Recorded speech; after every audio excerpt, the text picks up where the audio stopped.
Welcome home to St. Anne's. Right on the tree. We want you to know that you're welcome to join us at 10 a.m. on Sundays. Please be sure to hit subscribe to receive our sermons. We can't wait to meet you. Woo. All right. So much stuff everywhere. All right. I did not know it was going to be this windy, but, you know, that happens. Okay. We'll fix all this stuff later. Happy Advent. Right? Which really means it is a new church year, so Happy New Year. So you could hope that it wasn't 2020 all along, and it was just the fact that it was the church year. And now that we're resetting the church year, maybe everything will change. I don't know. We'll see what happens. So let's talk a little bit about Advent and how that is happening. We'll talk a little bit about the readings too, because, wow, they're happy, aren't they? It feels like the readings of 2020. The earth is burning, and the clouds are coming, and the sun is burning out, and the moon is giving no light, and you're like, wow, that's perfect for 2020. That seems like it's right on par. So we'll talk about that too, and what's going on with that. But first I want to talk about Advent, because maybe you're different than me, but Advent sneaks up on me every single year. I am never quite ready for Advent, ever. And yet I think it is quite possibly one of the most important seasons for us, because of that sense that we're never quite ready for anything. And yet we need to take that time to get ready. And if you're paying any attention, everything is like Christmas this, and you got to get ready for this, and we're all waiting for New Year's, let's be real. And so we've got all this stuff that's coming up, and then there's Advent that says, hold on, take a breath, get ready. And this is not like a Lent. This is not mini Lent, and I know for some people that they think of Advent as being mini Lent. It isn't. We happen to use purple, but it's not a bad preparation. It's not the sackcloth and ashes and aren't we so horrible and bad and all that stuff. It's a preparation like you have a really special guest coming, or the preparation of getting ready for a new baby. It's that kind of preparation. Yeah, there is a certain amount of you've got to get ready. You've got to clean the house, which means you've got to spend some time being real about things. But it's not a bad thing. It's an exciting, joyful time. So first I want us to acknowledge that we are getting ready for Christmas. We are getting ready for God coming to us.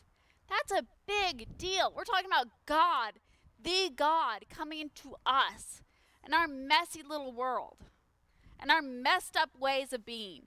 God comes to us.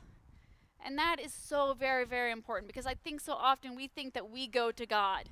We go to the mountains. We go to this. We go to church. We go to the things to meet God. But God comes to us. God comes to us in our messy, chaotic insanity. God comes to us.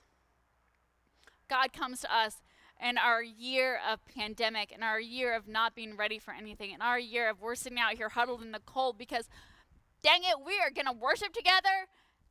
Dang it, we're going to do it. God comes to us in that place. Not in some enormous cathedral. Not in some gold structured madness. God comes to us like this. God comes to us in the like wind that's blowing everything around everywhere. So this Advent, I want us to take time. I want us to take time and reflect on the fact that God comes to us in this mess that you and I are living in this world of loss and chaos and pain and suffering and our muddiness. God comes to us here. We're not going to God. God is coming to us. And that's huge. That is huge. And I want us to take some time to reflect on that, because that's really, really important. So this Advent, I want us to take time. I want you to take time. And if 2020 has taught us anything, it's that taking time is holy and precious and good. if you have learned nothing in 2020, if you have learned nothing, learn this.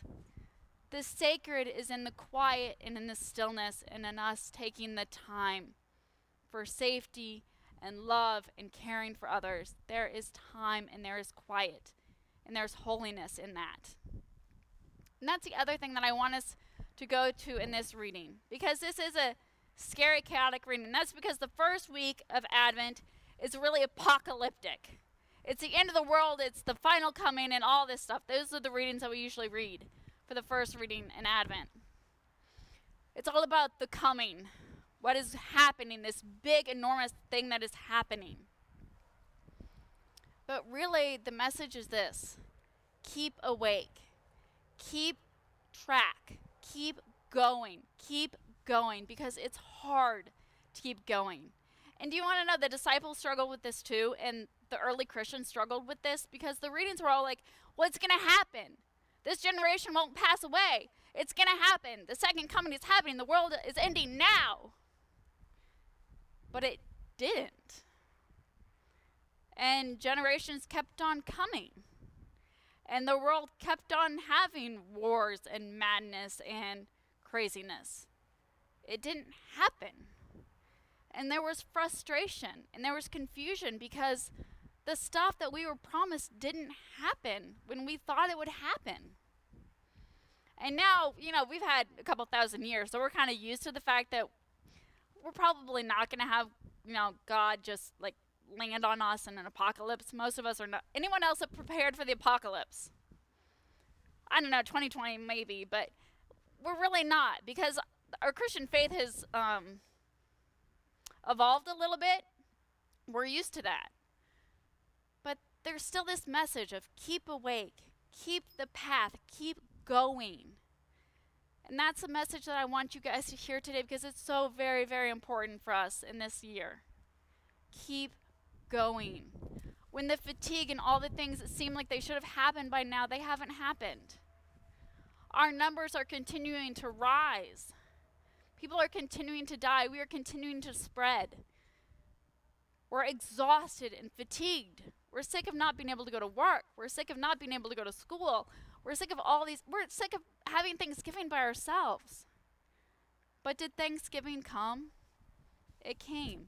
Just the same, it came. I feel like I'm the Grinch here. Christmas will come. God will come. Now, will it look the same? Maybe, maybe not. But God will come just the same. God will come. Christmas will come just the same. Christ comes among us no matter what. I mean, have you read the Christmas story? It's in a barn to a girl who's not even married to this guy. And she's been tracking along on a donkey for however long. It's not a fun story. Suddenly you're like, you know what, I'll quarantine a little bit. Because quarantining in my house on my couch with Facebook seems a heck of a lot better than traveling pregnant on a donkey. When I was a teenager, my gosh, I was busy doing other things as a teenager, not traveling on donkeys pregnant, I'll tell you that. Suddenly COVID doesn't seem so bad. The point of all of this is that it is chaotic and it is messy, and it sometimes does feel like the end of the world, doesn't it? Sometimes your life feels like the end of the world. And those moments where you are at the end of it and it seems like it's over and done for, those are the moments when God will come to you. Those are the moments that God will come to you. God is with us.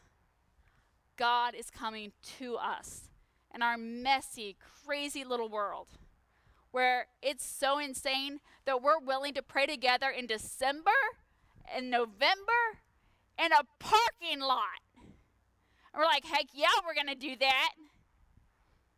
Or maybe you're praying at your couch at home. I don't know. But you want to know what? We know that God is coming among us. Keep watch. Keep watch. Keep watch.